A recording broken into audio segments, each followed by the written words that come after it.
Hello everyone, gimana nih kabar kalian semua? Semoga semuanya dalam keadaan sehat ya. Pada video kali ini, kita akan membahas mengenai organ indera.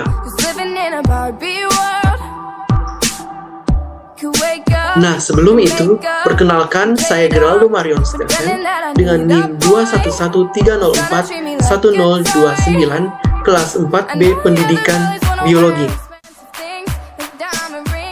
Nah, sebelum itu, apa sih organ indera itu? Nah, organ indera itu disebut juga dengan panca indera karena alat indera manusia terdiri dari 5, yaitu indera penglihatan, yaitu mata, kemudian indera pendengar, yaitu telinga, indera pembau, yaitu hidung, kemudian indera pengecap, yaitu lidah, dan indera peraba, yaitu kulit. Nah, untuk lebih lanjut, pada video kali ini kita akan membahas mengenai kelainan-kelainan pada lensa mata, kemudian indera pengecap, dan indera pembau. Oke, kita masuk pada topik yang pertama, yaitu kelainan-kelainan pada lensa mata. Nah, yang pertama, mengapa kelainan pada mata berupa hipermetropia, miopia, dan astigmatisme bisa menyerang seseorang dan apa sih tandanya? Nah, yang pertama kita bahas yaitu hipermetropia. Hipermetropia ini terjadi akibat cahaya yang masuk ke mata tidak terfokus ke tempat yang semestinya atau retina, tetapi terfokus ke belakangnya. Nah, penderita hipermetropi ini akan mengalami gejala sebagai berikut. Yang pertama, penglihatan tidak fokus ketika melihat objek yang dekat. Kemudian, harus menyipitkan mata untuk melihat sesuatu lebih jelas. Selanjutnya yaitu mata terasa tegang, sakit, atau terbakar. Nah, yang terakhir yaitu mata terasa lelah atau sakit kepala usai melihat pada jarak dekat dalam waktu yang lama. Misalnya seperti menulis, membaca, atau menggunakan komputer. Nah, yang kedua yaitu miopi. Nah, miopi ini atau disebut juga dengan rabun jauh terjadi ketika cahaya yang masuk ke mata tidak jatuh pada tempat yang semestinya, yaitu retina. Nah, kondisi ini disebabkan oleh bentuk bola mata yang lebih panjang dari bola mata normal. Nah, gejala-gejalanya itu seperti sakit kepala, mata lelah karena mata bekerja secara berlebihan, kemudian sering mengedipkan mata, lalu sering memicingkan mata saat melihat benda-benda jauh, kemudian sering mengucek mata, dan terakhir yaitu terlihat tidak menyadari keberadaan objek yang jauh. Nah, yang ketiga yaitu astigmatisme. Nah, astigmatisme ini atau mata silinder disebabkan oleh kelainan pada kelengkungan kornea atau lensa mata. Nah, belum diketahui apa yang memicu kelainan tersebut, tetapi kondisi ini diduga terkait dengan faktor keturunan, yaitu beberapa kasus astigmatisme ini tidak menimbulkan gejala sama sekali. Bila muncul, gejala yang dialami penderita dapat berbeda-beda, seperti benda terlihat berubah bentuk, misalnya garis lurus menjadi terlihat miring atau huruf C terlihat seperti O. Kemudian, pandangan yang kabur atau samar atau tidak fokus, baik pada jarak dekat maupun jarak jauh. Nah, selanjutnya, apa sih yang dapat kita lakukan untuk menghindari munculnya kelainan-kelainan mata berupa hipermetropia, miopia, dan astigmatisme?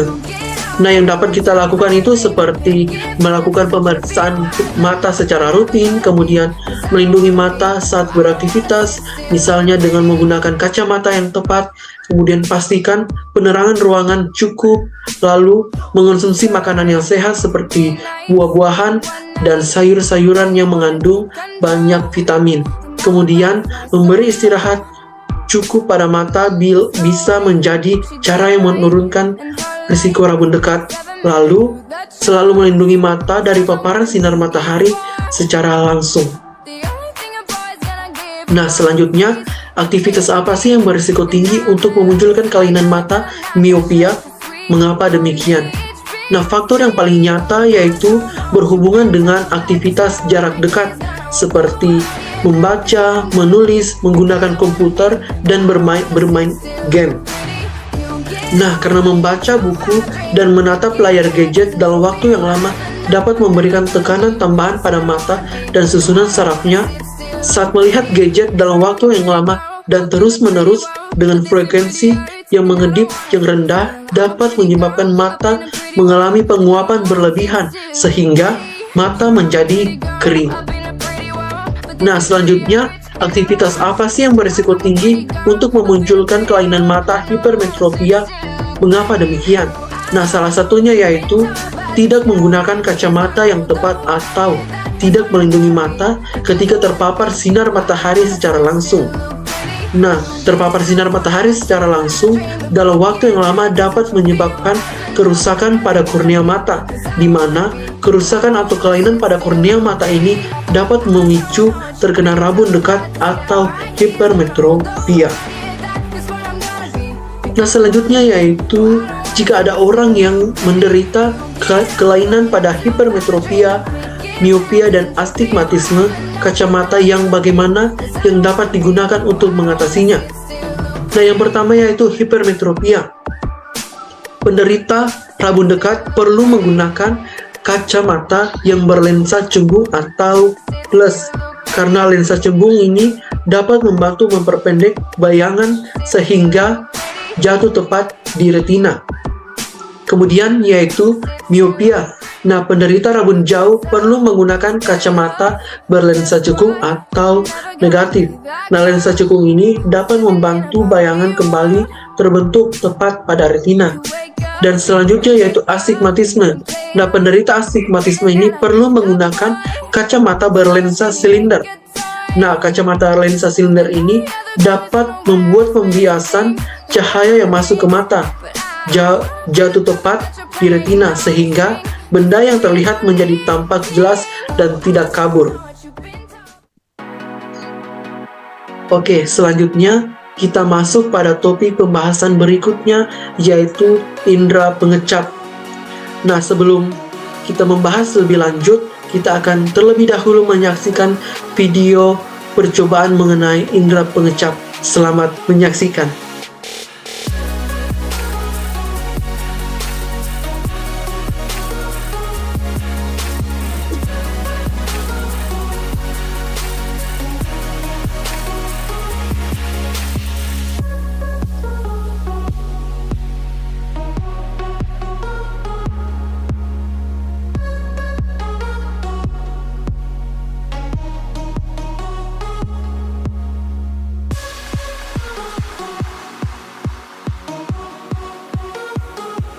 Nah, itulah tadi percobaan mengenai kegiatan indera pengecap dengan beberapa larutan yang telah digunakan.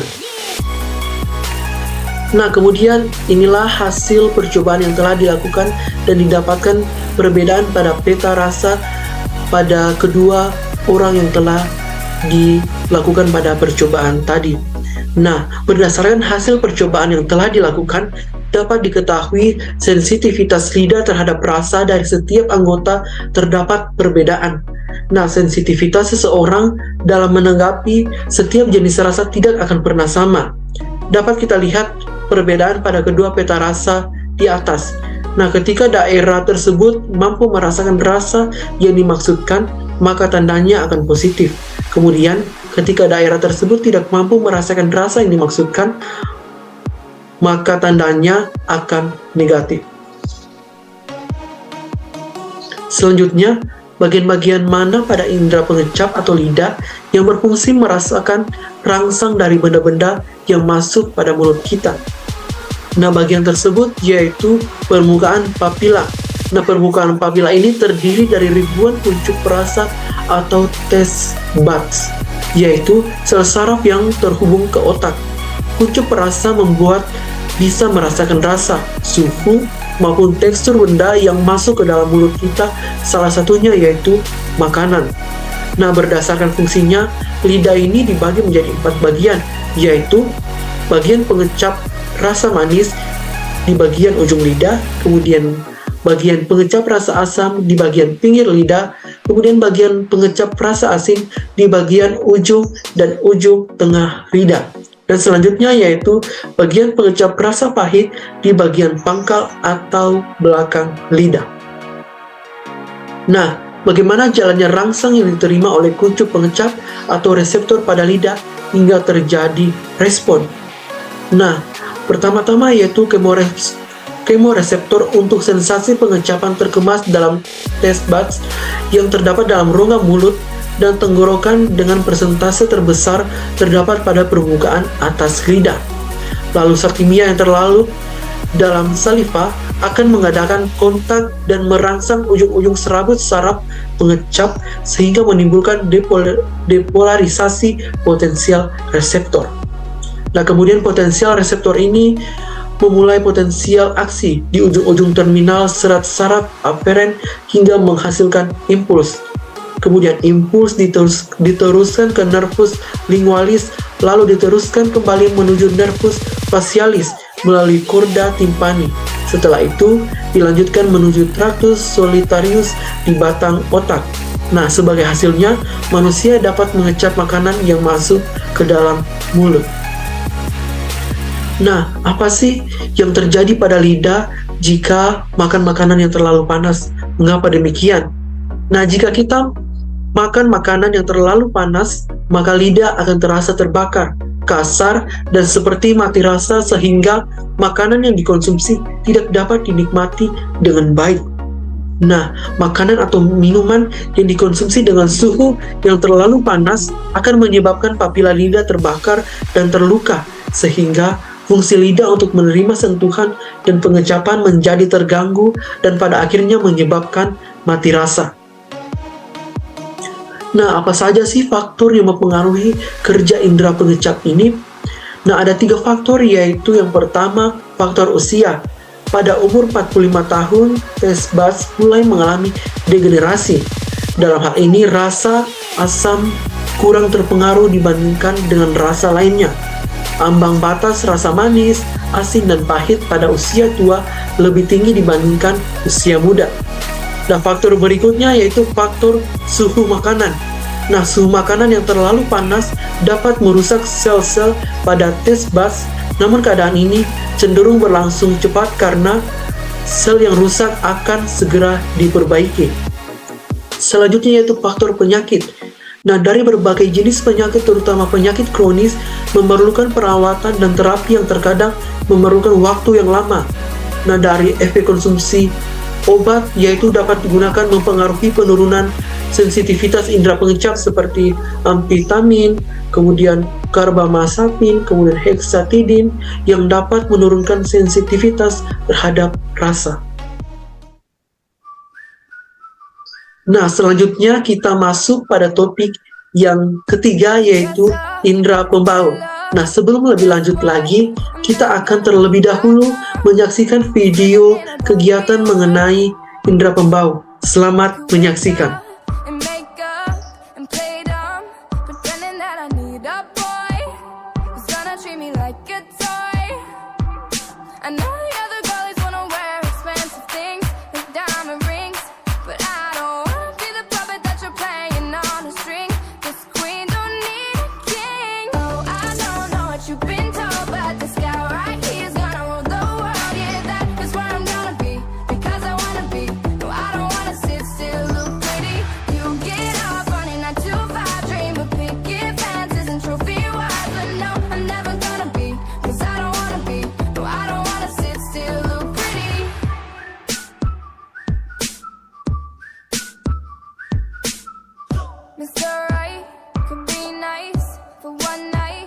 Nah, itulah tadi mengenai percobaan kegiatan indera pembau.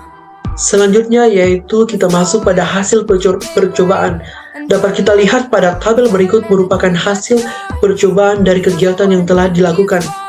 Nah, ORT merupakan nilai yang menunjukkan waktu yang dibutuhkan seseorang untuk dapat membaui suatu zat atau bekal. Sedangkan OFT merupakan nilai yang menunjukkan waktu yang dibutuhkan seseorang hingga kehilangan bau zat tersebut. Lalu berdasarkan percobaan yang telah dilakukan tadi, didapatkan hasil seperti pada tabel di samping, dan telah dibandingkan dengan hasil lain, ditemukan perbedaan pada hasil ORT dan OFT. Hal ini dapat dipengaruhi dari adanya beberapa faktor seperti kelainan pembau yang mungkin dialami oleh seseorang sehingga berkurangnya kepekaan menghidung, kemudian bagian rongga hidung yang mengandung reseptor penciuman kurang mengalami ventilasi, dan sebagainya. Nah, kita masuk pada pertanyaan pertama. Bagaimanakah mekanisme kerja saraf olfaktori sampai terbentuk respon? Nah, saraf olfaktori ini merupakan saraf kranial satu yang memiliki fungsi sebagai reseptor utama dalam penciuman. Nah, saraf ini akan menerima rangsangan berupa aroma yang terbawa bersama dengan udara yang dihirup, lalu mengirimkan informasi berupa impuls menuju otak untuk diidentifikasi. Nah, pada saat tersebut, otaklah yang memproses ingatan akan bau tersebut sehingga manusia mengetahui dan dapat membau aroma tersebut. Nah, gangguan apa sih yang mungkin terjadi pada indera pembau? Yang pertama yaitu anosmia. Anosmia ini yaitu kondisi di mana indera pencium tidak mampu mencium atau mengenali bau. Lalu hiposmia. Nah, hiposmia ini menyebabkan menurunnya kemampuan membaui sesuatu. Lalu pantosmia, yaitu halusinasi penciuman yang membuat mendeteksi adanya suatu bau yang sebenarnya tidak ada di sekitar kita. Dan yang terakhir yaitu parosmia, adalah berubahnya kemampuan menerjemahkan bau yang biasa dihirup. Nah, selanjutnya, faktor-faktor apa saja sih yang mempengaruhi kerja indera pembau? Yang pertama yaitu bertambahnya usia. Nah, pada usia 55 tahun ke atas mengalami pelemahan pada indera penciuman karena terjadinya perubahan sekresi lendir di hidung, selaput hidung, dan penurunan lendir hidung. Kemudian berikutnya yaitu merokok. Nah, saat merokok, seseorang akan mengalami gangguan saraf dari hidung menuju otak sehingga muncullah gejala-gejala anosmia. Kemudian alergi. Nah, alergi ini dapat menyebabkan terbentuknya massa dalam rongga hidung yang disebut dengan polip hidung. Nah, lalu yang terakhir yaitu virus atau COVID-19. Nah, kehilangan penciuman ini terjadi karena virus telah menyerang sel-sel yang berada di bagian belakang hidung dan tenggorokan dan lidah. Nah, itulah tadi mengenai video tentang indera, baik indera pada penciuman, indera penglihatan, dan indera perasa. Semoga bermanfaat dan sampai jumpa.